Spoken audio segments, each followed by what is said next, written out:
Representative, you have established a career defined by declarations of systemic injustice. Today, however, we intend to redirect our attention to the actual victims of these circumstances. We refer to the families who were robbed of their beloved relatives on September 11th. We refer to the educators whose institutional funding you were reportedly involved in redirecting. We refer to the residents you serve who suffer in poverty while your private assets have allegedly skyrocketed. Let us initiate this examination by reviewing the fiscal documentation. The Senate hearing room was packed to its limit, with every chair occupied and the media area spilling over. The audience hummed with the distinct tension that foreshadows a significant disclosure. The mood was electric, implying that everyone realized a momentous occasion was transpiring. Senator J.D. Vance sat at the raised platform, his papers neatly arranged in front of him. The former Marine and Yale law alumnus maintained a dominant, seasoned demeanor within the chamber. There was no melodrama or posturing, simply a demonstration of systematic accuracy. Seated beneath him at the testimony table was Congresswoman Ilhan Omar, the vow she had just recited still echoing. Her attorney murmured urgently into her ear, her face already looking noticeably tense. She appeared to foresee the severity of the inquiry concerning years of financial complexities. For years, these budgetary queries had been diverted or rejected as culturally biased criticisms. That avoidance concludes today, as we possess a substantial volume of evidence to assess. We are examining years of fiscal irregularities, ethical breaches, and a clear sequence of conduct. This sequence implies personal gain while purporting to champion the marginalized. He stared straight at her, and she seemed unable to maintain visual contact. Allow me to start with a foundational question that has been dodged for 5 years. I am referring to your spouse's consulting agency, the E Street Group. Your campaign paid out over $3 million to this company in 2020 alone. Is that statistic correct? She moved in her chair, trying to add nuance to the response. Senator, the inquiry demands a straightforward confirmation or rejection. Did your operation wire $3 million to your husband's business? The figure under discussion is $3 million, yes or no? She appeared unable to supply a blunt answer, looking shaken and guarded. The session had only just begun, yet the strain was already escalating. She used a specific vocal tone often utilized when challenged. It increased in pitch, as though clarifying a notion to someone incapable of understanding her logic. Senator, those were valid expenditures for advisory services.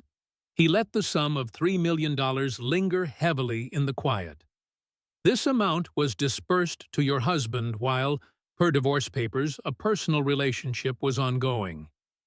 While both individuals were still legally wed to others, these transfers took place. The room rustled noticeably as the inference took hold. A cough resonated from the press area, followed by the swift snapping of camera lenses. This was the decisive instant the media had assembled to record. It stops being a private issue when campaign resources are applied.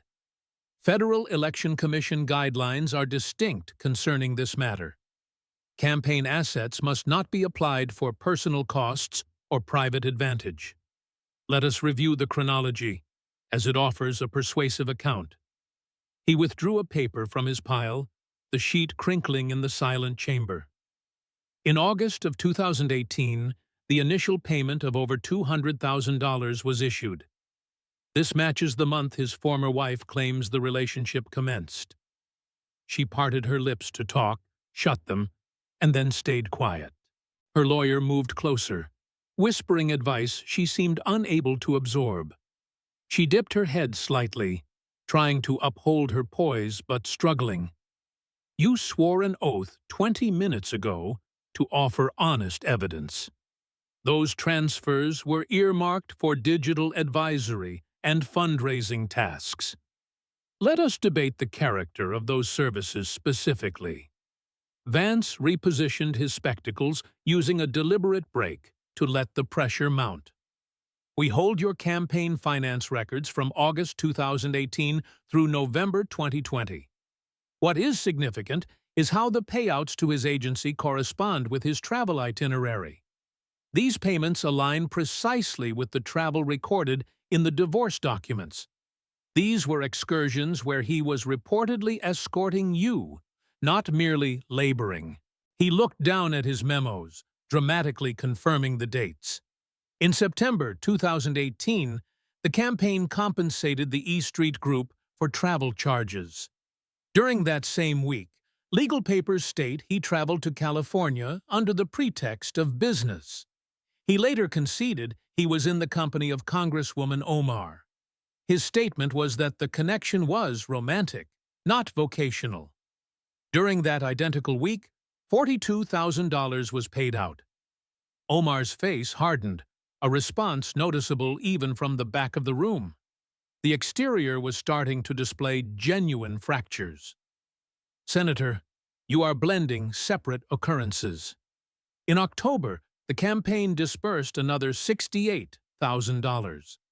That same month, it was claimed he announced his plan to end his marriage for you. The sequence persisted month after month, with transfers rising. Vance specified each exchange, each greater than the one before. These funds correlated to trips and gatherings where campaign duties were allegedly secondary to a private connection. By March 2019, when the divorce was submitted, over $600,000 had been billed. That total was moved in a duration of simply 7 months. Here is the facet that makes this circumstance particularly controversial. Your prior advisors, before this connection, billed considerably less.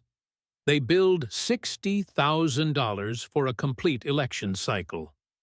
That cost included digital promotions, fundraising, and direct mail.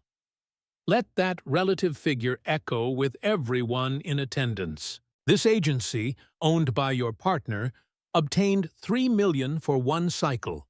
That is a 50-fold rise in expense. Either he is the most distinguished consultant in history, or another rationale exists. A lone chuckle came from the audience, quickly stifled. Then others participated, forming a wave of anxious laughter. It was the response when an improper reality becomes too glaring to overlook. She tried to contend that those were standard market prices. He nodded gradually, looking like a lecturer hearing a poor justification. Let me inquire, did you request competitive proposals for this task? Did you research the market for a more beneficial rate? Silence ensued as her counsel whispered once more. She moved her head slightly, signaling a negative reply. I will read that as a verification that you did not. You hired your partner, paid him millions in campaign assets, and then wed him. Since 2020, you have paid his agency over $1 million extra. The assertion of market rates seems hard to validate. Senator, this line of interrogation is unsuitable. Let me present another question concerning the Federal Election Commission grievance. You realize they could not probe due to a shortage of commissioners at that time. That was a timely procedural obstacle. However, the complaint detailed the concern with great lucidness. Campaign funds were purportedly used for private costs and connections. Under federal statute, a personal cost is anything that would exist regardless of the campaign. This encompasses travel to visit a partner or hotel lodgings. If these were private in nature, paying with campaign assets is an infringement. The mood in the chamber became denser and more stifling. One could hear the spectators moving, absorbing the seriousness of the claims. We have located a sum of over $4 million from your operation. This signifies money contributed by citizens who trusted in your objective. You channeled millions of their dollars to your husband's agency. The room had gone entirely quiet. a deep, waiting silence. It felt like the atmospheric pressure falling before a tempest. There is one extra specific regarding the firm itself. He brought out another paper, a print of a website capture. My team assessed the firm's digital footprint yesterday. It appears sparse, with no client roster or case examples. There is no staff photograph or office location, just a contact form. That is the entity to which you disbursed over $4 million. A company with a non-operational website and no apparent work output concerning other patrons. He stopped to let the crowd digest the inference. Let me ask you straight, while you are under oath. Were these transfers for valid labor or a tool to move capital? She could not hold his gaze and looked firmly at the desk. Her hands were restless, evading his eyes as her attorney whispered, "I need a response, Congresswoman, regarding the validity of these charges." She faltered that they adhered to all relevant statutes. "That was not the particular question I presented to you. Were they valid charges or private costs, masked as consulting?" The quiet extended for 10 seconds, then 20. A seat scraped loudly against the floor in the rear of the chamber. She declared she did not have to respond to that specific phrasing. He recorded her refusal to answer for the official transcript. He made a note very consciously, the scratch of the pen magnified. "Let us proceed to the state campaign finance infractions." The Minnesota board actually held the power to investigate. They uncovered conclusions that are quite revealing. A door at the rear opened and closed as a distinct staff member left. The noise of steps faded down the corridor outside. This symbolizes the taxpayer monitoring system operating as designed. The board's duty is to guarantee politicians comply with the codes. They ensure assets are not diverted from campaigns. Vance pulled another paper, this one carrying an official state emblem. The regulations are plain. Do not utilize campaign cash for private travel. Do not utilize it to correct your private tax filings. These are fundamental ethical benchmarks one anticipates a representative to understand. He turned through the sheets slowly, compelling the room to wait. On June 7, 2019, the board released their formal judgment. The board determined that Representative Omar improperly applied campaign assets. Improperly is the bureaucratic word for an infringement of the statute. The funds were applied for private out-of-state travel and costs. He looked up, showing the official ruling in black and white. "You breached the statute's ruling campaign finance." She tensed, her voice lifting in protest to the description. "The board directed you to reimburse nearly $4,000. You redirected nearly $4,000 from your state operation for private use. That is not a slight error, Congresswoman. It is an infraction." The term illegal lingered in the air, unchallenged and decided upon. Let us examine the details of your conduct.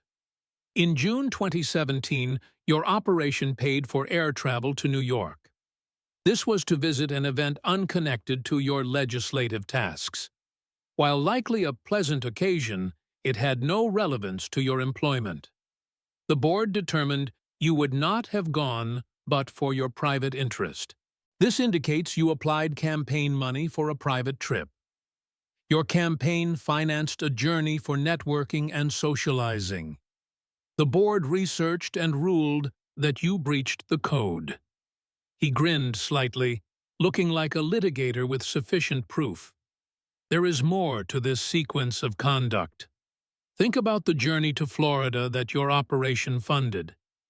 You traveled to receive an honorarium and deliver a talk. That speaking payment constitutes private earnings for you. Yet, your campaign handled the travel expenses. That is frequently called dual compensation, which the board disallowed. Then there was a trip to Chicago financed by the operation. You received a prize and visited a fundraising lunch for another group. This had no relation to representing your district residents. Because you gained personally while the campaign paid, it was an infraction. Then there was a hotel suite in Washington, D.C. Your campaign paid for your presence at a UN convention. This global group has no link to the Minnesota legislature. It had no relation to your statutory obligations. Yet, your campaign handled the hotel charges, which was deemed an infraction. Each instance landed with systematic, unyielding force. The burden of the proof was mounting with each reference. The audience digested the data, the atmosphere changing noticeably. Murmurs started to rise, sounding like an oncoming tide. My private observation centers on the payment to a law agency. $1,500 was paid, not for campaign labor. It was paid to correct mistakes on your private tax filings. He pronounced the words distinctly to ensure they were grasped. You faced private tax difficulties and needed legal aid. Consequently, you applied campaign assets to handle that private charge. Money given to help you serve was applied for your private financial administration. The audience's whispering became louder, processing the ramifications. This proves a repeating sequence in your fiscal behavior. Campaign cash consistently moves into your private life and costs. It handles private travel, private taxes, and private connections. There is no link to serving residents or legislation. He reclined, letting the seriousness of the declaration land. It seems to be a case of personal gain using donor assets. She tried to assert these were genuine errors. The board, however, categorized them as infractions and directed repayment. They resolved that you had violated the code. Breaching the code is a selection, not merely an error. His voice acquired a sharper, more piercing edge. You are a seasoned official who knew the guidelines. You served in the Minnesota House and grasped the regulations. Genuine errors rarely involve using donor assets for private tax attorneys. Her face reddened as her voice rose higher in defense. She asserted the probe was politically driven. The board is a neutral agency founded by statute. It contains members from both primary political parties. They researched the facts and released a ruling based on proof. Those conclusions are facts, Congresswoman, not political tactics. You are trying to deflect from the text of the judgment. I hold the 37-page paper here if you desire to check it. She went quiet, appearing to grasp the snare she was in. What is most disturbing is your response after the judgment. You released a statement claiming to have been cooperative. It sounded as if you were helping them in a probe of others. In reality, they were researching your infractions of state code. You then asserted the report showed no assets were applied for private use. He looked up, gazing directly at her. That declaration was factually inaccurate. Every infraction they referenced was explicitly for private use. Private travel and private taxes are, by definition, private. You distorted the truth even in your apology declaration. The whispering in the chamber became louder and sharper. You paid a penalty that totaled a fraction of your income. There were no substantial repercussions, merely a fiscal fine. It seems you gained nothing from the ordeal. You persisted with the same sequence at the federal level. The sums grew bigger, but the strategy remained identical. Another door opened in the rear as more individuals left. The departure was gradual but constant, people walking away. Let us now debate the remarks concerning September 11th. There is someone present who desires to address that wording directly. Her head snapped up, scanning the audience for the person. She found him in the third row, wearing a shirt with text. Her face lost pigment as she identified the phrase.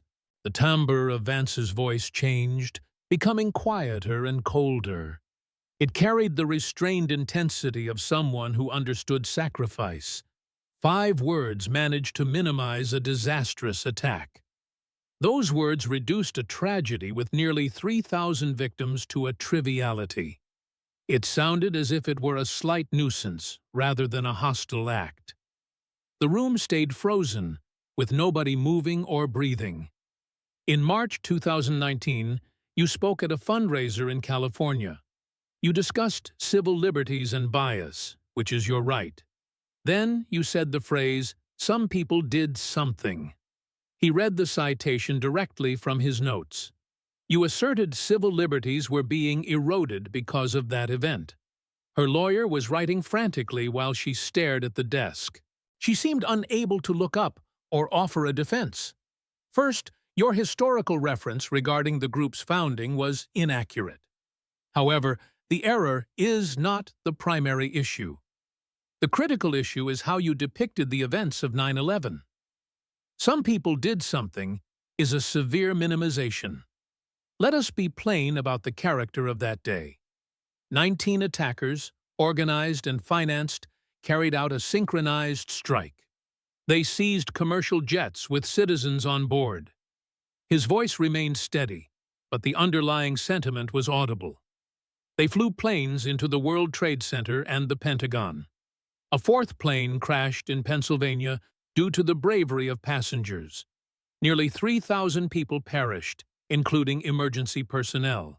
These were regular Americans going to work on a Tuesday morning. They bid their families farewell and never returned. He paused, allowing the weight of the description to settle. That is the reality of what occurred. That is the event you reduced to "some people did something." You discarded the horror in a casual line at a fundraiser. A video of your remarks was shared extensively. You claimed the response increased threats against your safety. Threats are undoubtedly wrong and should never happen. However, the families of 9/11 victims also heard your words. They heard you dismiss the taking of their loved ones. They were devastated and heartbroken by your phrasing. He looked up at the audience, gesturing to a man. Nicholas Harros Jr. lost his mother in the North Tower. She went to work that morning and never came home. Nicholas was there to read names at the memorial, but first, he wished to address you directly. Vance looked at the man in the audience who was in his 60s. The words on his shirt were clearly visible. Some people did something. Mr. Harros stood, the sound of his movement audible in the quiet. He walked to a microphone, his breathing steady and controlled. Years of grief were compressed into his composure. Congresswoman Omar, his voice cracked slightly but held firm. You said some people did something. I want to ensure you understand exactly who did what to whom. Omar looked up and saw the shirt, her face draining of color. On September 11th, extremists killed over 3,000 people. My mother was one of those victims. She was an office manager on the 96th floor. His voice shook now, not from fear, but from suppressed emotion. She went to work, did her job, and helped people. 19 men following orders extinguished her life. They flew a plane into her building and ended her journey. Quiet sobs could be heard from the audience. That is not merely something. That is a mass casualty event. That is terrorism and an act of profound malice. They were not just some people, they were aggressors. They declared war on everything decent.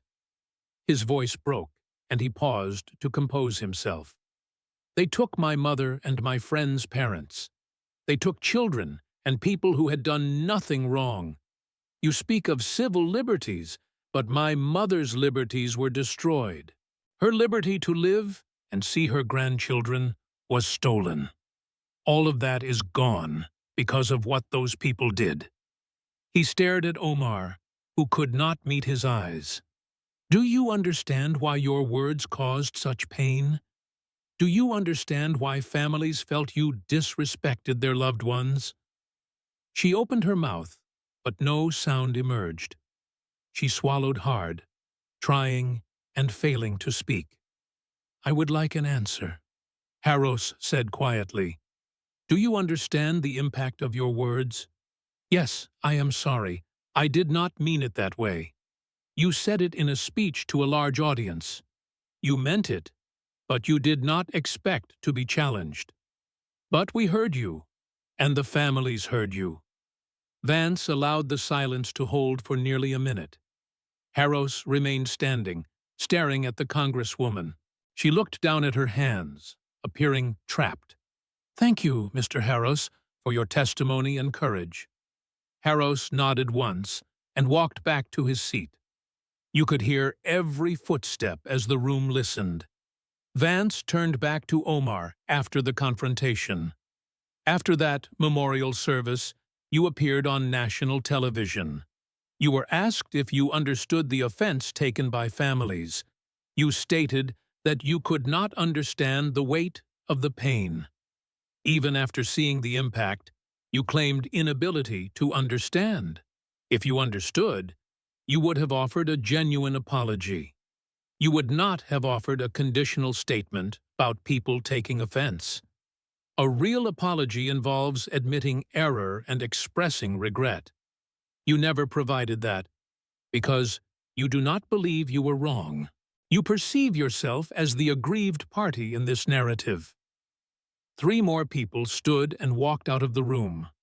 One of the doors shut firmly, the echo sounding final. Let us now discuss the allegations of bias. There appears to be a pattern of dismissing the pain of others. In a 2012 post, you made a strong assertion. You stated that Israel had hypnotized the world. You invoked a deity to awaken people to evil doings. He looked up, noting the nature of the rhetoric. The concept of a group possessing mystical power to deceive is historic. It is a theme that has been used for centuries to marginalize. You adapted this ancient prejudice for a social media platform. Omar shifted uncomfortably, claiming it was taken out of context. It was a complete sentence and a complete thought.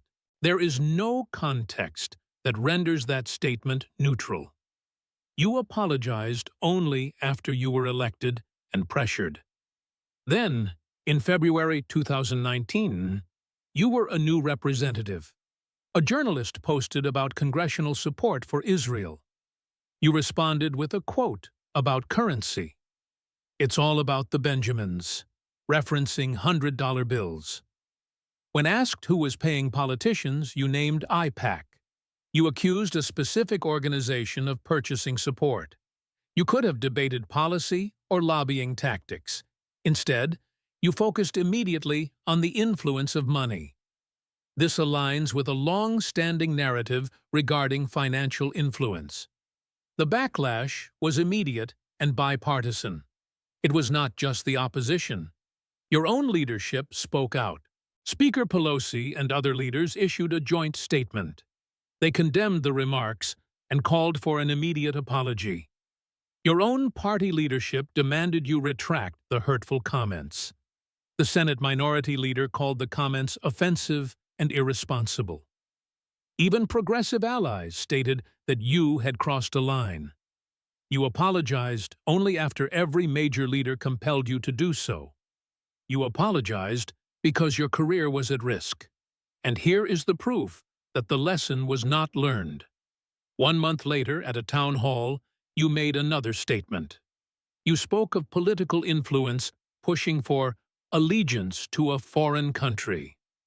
He looked up, letting the phrase hang in the air. The accusation of dual loyalty is profound. It suggests that certain Americans are more loyal to another nation. This accusation has been used historically to question citizenship. You articulated this sentiment to a room full of people. The House passed a resolution condemning bigotry in response. Everyone understood the resolution was prompted by your comments. The audience was restless now. the mood turning increasingly critical. In 2023, you were removed from the Foreign Affairs Committee. The resolution cited your numerous problematic statements. You claimed you were being targeted for your identity. Do you believe your comments were biased? I believe they were mischaracterized, she replied. That was not the question I asked you.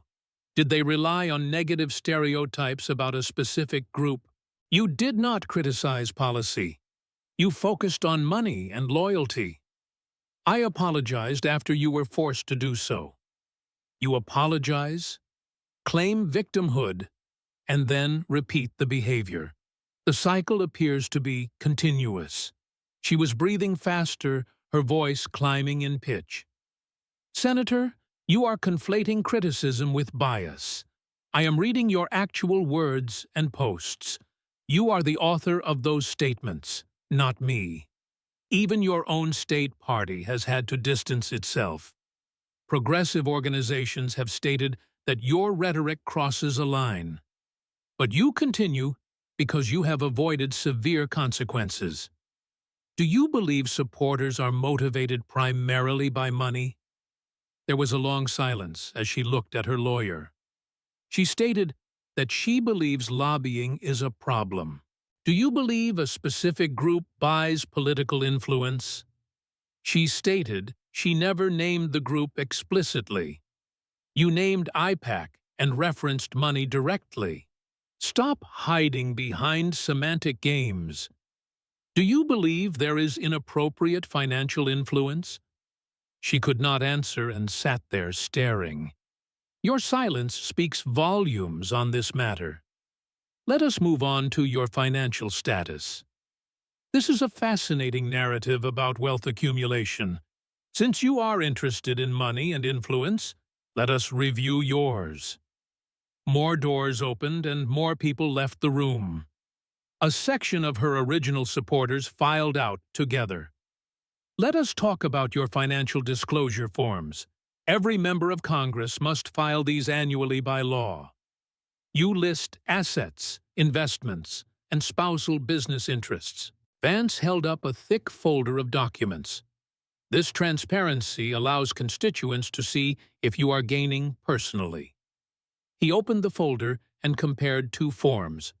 In 2022, your total net worth was reported around $158,000. This is a modest, comfortable sum for a representative. You represent one of the economically challenged districts in America. He pulled out the second form from 2024. Would you like to estimate your reported net worth? Omar did not respond and stared at the table. The reported range suggests a significant increase, potentially into the millions. Gasps were audible from the audience. Your net worth increased exponentially in 2 years. Either you discovered a financial miracle, or something else occurred. Let us examine your husband's business interests. He transitioned from a consultant to a venture capitalist and winery owner. Let's look at the valuations of these businesses. Rose Lake Capital was listed as having negligible value in 2023.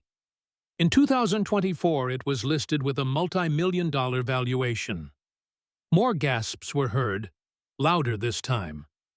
That is a significant return on investment in 1 year. Then there is the winery investment. It went from a small sum to potentially millions overnight. This occurred while you were representing your district. Congressional disclosure rules are specific. You are supposed to list your spouse's individual share, not the company's full value. If he owns 10%, you list 10%. You listed the full company values, which inflates the perception. Your own office admitted this was an error. Every other member of Congress follows this rule correctly. He listed several colleagues who disclosed properly. You are the outlier in this regard. Why would you list the full value unless to project wealth? Or perhaps you are obscuring the reality of the holdings. Let us discuss the reality of these businesses. Rose Lake Capital is being sued by an investor. They promised returns that never materialized. The investor claims they misrepresented the company's condition. During discovery, bank records were disclosed. The venture capital firm, supposedly worth millions, had minimal funds in the bank. Dead silence was followed by shouts of disbelief. Not 42,000, but a negligible amount. The firm had the price of a modest dinner in its account. Another firm had mere cents. The winery accounts were effectively empty. Investors are suing, claiming over $1 million is missing. The audience erupted with angry shouts. Vance banged his gavel to restore order. It took a minute for the room to settle. While these companies are being sued, you claim a net worth of millions. You are living a lifestyle of apparent luxury. Meanwhile, 1 in 4 people in your district lives in poverty. Families are choosing between food and rent. That is the constituency you represent. You ran on a platform of economic justice. But while promising to help them, you appear to have gained personally. Can you explain this unexplained increase? She whispered that the numbers were her husband's businesses. The businesses that have minimal funds in the bank? Those valuations appear to be fabricated. That is not wealth. That is a mirage. Senator, you are under oath. Can you explain this? She had no answer, no excuse, and no defense. Let me paint a picture of a family in your district. A mechanic and a teacher's aide work hard for $52,000 a year. After expenses, they are broke by the end of the month. They are one emergency away from disaster. They voted for you believing you understood their struggle, but you do not appear to understand them at all. While they struggled, you paid your husband's firm millions.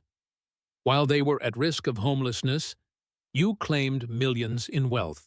You did not represent them. You effectively exploited their trust. You became noticeably wealthy while they remained in need. The audience erupted again, not with applause, but with anger. Vance banged the gavel 3 times to restore order. Omar was crying quiet tears, seemingly from the realization of her predicament. We have one more topic, the feeding our future controversy. This involves a billion-dollar scheme in your community. She did not look up, her shoulders shaking. This organization was meant to feed hungry children. Federal and state millions flowed in for a noble cause. Except the funds were misappropriated on a massive scale. It was the largest pandemic relief fraud in history. 70 people were indicted for stealing this money. They reported serving thousands of meals that were never served. They stole $1 billion meant for children. These were children whose parents worked essential jobs. And your campaign accepted money from individuals involved. Donations came from defendants who have been indicted. You accepted thousands from people connected to the fraud. They bought access to you, thinking you would protect them. You claim you returned the money years later. However, reports suggest you received more than you returned. It is difficult to know, given the state of your reporting. Let us talk about the damage to the Somali community. These individuals used their community connections to steal. They fed every negative stereotype about immigrants. They hurt honest business owners trying to build lives, and you accepted their donations. You took money from people who were betraying their own community. When reporters asked, you gave the minimum response. Did you know they were involved in fraud? She shook her head, barely visible. You claim ignorance about major community figures. Or perhaps you did not care because the funding was necessary. You have taken campaign money for personal use before. You have paid your husband millions from these funds. You have filed inaccurate disclosure forms. Why should anyone believe you regarding this fraud? She had no defense, just silence. 7 scandals have been reviewed today. Let me summarize what the evidence demonstrates. 1. You paid your husband millions while in a relationship. 2. You violated state campaign finance laws. 3. You minimized the events of 9/11. 4. You repeatedly made comments condemned as biased. 5.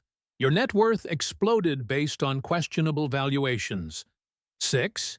You accepted money from individuals linked to massive fraud. 7. You consistently claimed victimhood. The evidence, documents, and bank records do not lie. You, however, have not been forthright. That is what this hearing has established. The silence in the room was absolute.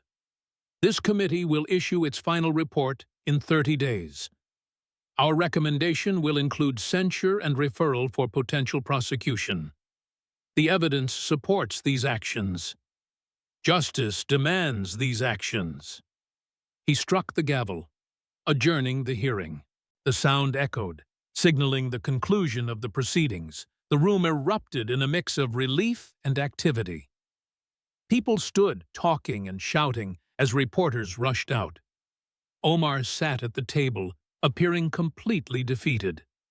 Her lawyer gathered papers, attempting to usher her out. She walked toward the exit, her head down. As she passed Mr. Harros, he stood silent and watching. She could not meet his eyes and kept walking. The door closed behind her, the sound echoing. It was the sound of accountability and consequences. Within hours, the clips were circulating globally. "Let me ask you about the money," became an instant topic of discussion. The Internet reacted with its characteristic speed and satire. Her office remained closed, issuing only corporate-style statements. Senate Democrats issued measured statements, not defending her. Even her closest allies remained notably silent. The local party held an emergency meeting to discuss options. Major donors published an open letter calling for resignation. They expressed devastation at the testimony presented. Organizations quietly removed her image from their websites. Media outlets struggled to frame a defense against the evidence. Nicholas Harros Jr. gave one interview that Sunday night. He said she finally heard him after 5 years. She had to sit and listen to the reality of her words. She could not deflect or hide behind accusations. He stated that justice and truth matter. A teacher in her district had tried to report missing funds. After the hearing, the Department of Education reopened her case.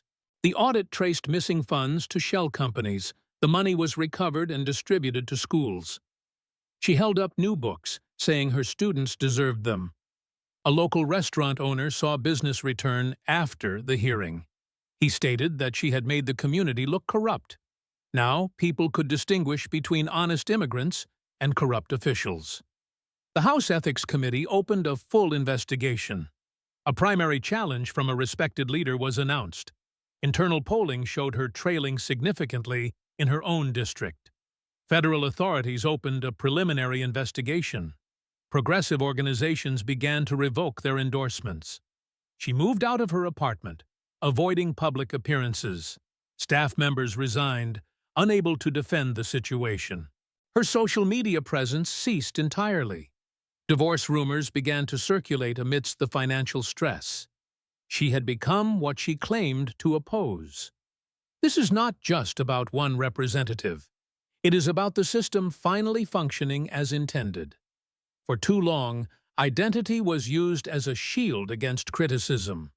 But facts and bank records are indifferent to identity. The truth has been exposed to everyone watching. We are scrutinizing every official who believes they are untouchable. We have the documents and the testimony. The American people deserve honest representation. They deserve leaders who serve, not exploit. We are proceeding one investigation at a time. The era of corruption without consequences is ending.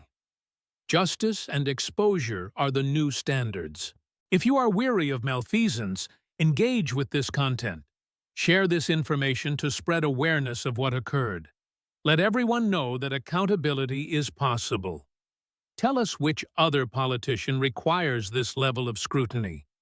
We are compiling a list because this is just the beginning. We are shining a light on those who gain personally from office. Subscribe if you believe politicians should serve the people. Turn on notifications as the next investigation is coming. It promises to be equally revealing. See you there.